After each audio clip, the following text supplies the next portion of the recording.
একটি রাত যা হাজার মাসের চেয়েও উত্তম। এটি এমন এক রাত যেখানে আল্লাহ তাআলা বান্দার জন্য অগণিত রহমত বর্ষণ করেন। কিন্তু কেন লাইলাতুল কদরের নির্দিষ্ট তারিখ গোপন রাখা হয়েছে? আসুন কুরআন ও হাদিসের আলোকে জানি এই রাতের রহস্য। চলুন জেনে নেওয়া যাক কুরআনে লাইলাতুল কদরের গুরুত্ব। কুরআনে বলা হয়েছে, নিশ্চয়ই আমি একে লাইলাতুল কদরে নাজিল করেছি। তুমি কি জানো লাইলাতুল কদর কি? এই রাত হাজার মাসের চেয়েও উত্তম। সূরা আল কদর। লাইলাতুল কদরের তারিখ কেন গোপন রাখা হয়েছে? একবার রাসূলুল্লাহ সাল্লাল্লাহু আলাইহি ওয়াসাল্লাম সাহাবাদের লাইলাতুল কদরের নির্দিষ্ট তারিখ জানাতে চেয়েছিলেন। কিন্তু হঠাৎ তিনি দেখলেন, দুই সাহাবার মধ্যে মতবিরোধ হচ্ছে। তখন আল্লাহর হুকুমে রাসূল সাল্লাল্লাহু আলাইহি ওয়াসাল্লাম তারিখ জানানো থেকে বিরত থাকেন। তিনি বলেন, আমি তোমাদের লাইলাতুল কদরের তারিখ জানাতে চেয়েছিলাম, কিন্তু তোমাদের তর্কের কারণে তা ভুলিয়ে দেওয়া হয়েছে। তবে তোমরা শেষ 10 রাতের বিজোড় রাতগুলোতে এটি অনুসন্ধান করো। সহিহ বুখারী। আল্লাহ কেন এই রাত গোপন রেখেছেন? ১.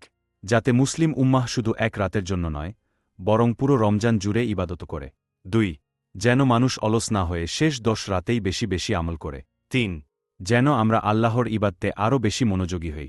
লাইলাতুল কদরের রাত খুঁজে পাওয়ার উপায়। ১. শেষ 10 রাতের বিজোড় রাতে অর্থাৎ ২১, ২৩, ২৫, ২৭, ২৯ তারিখে বেশি বেশি ইবাদত করুন। ২.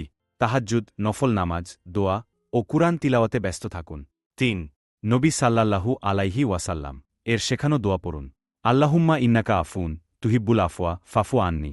অর্থ, হে আল্লাহ, আপনি ক্ষমাশীল, আপনি ক্ষমা করাকে ভালোবাসেন, আমাকে ক্ষমা করুন। তিরমিজি।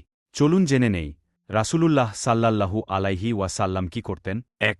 তিনি শেষ 10 রাতে ইবাদতে আরও মনোযোগী হতেন। ২. সাহাবাদের ও পরিবারের সবাইকে ইবাদতের জন্য প্রস্তুত করতেন। ৩. তিনি বেশি বেশি নফল নামাজ আদায় করতেন ও দোয়া করতেন। চলুন জেনে নেই এই রাতের আমল কি হওয়া উচিত। ১. নফল নামাজ বেশি পড়ুন। ২. তাহাজ্জুদ আদায় করুন। ৩. ইস্তেগফার ও দোয়া করুন। ৪. সদকা ও দান করুন। ৫.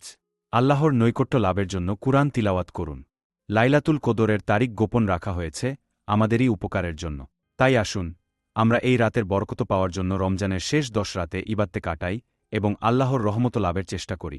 ভিডিও ভালো লাগলে লাইক, শেয়ার ও কমেন্ট করুন।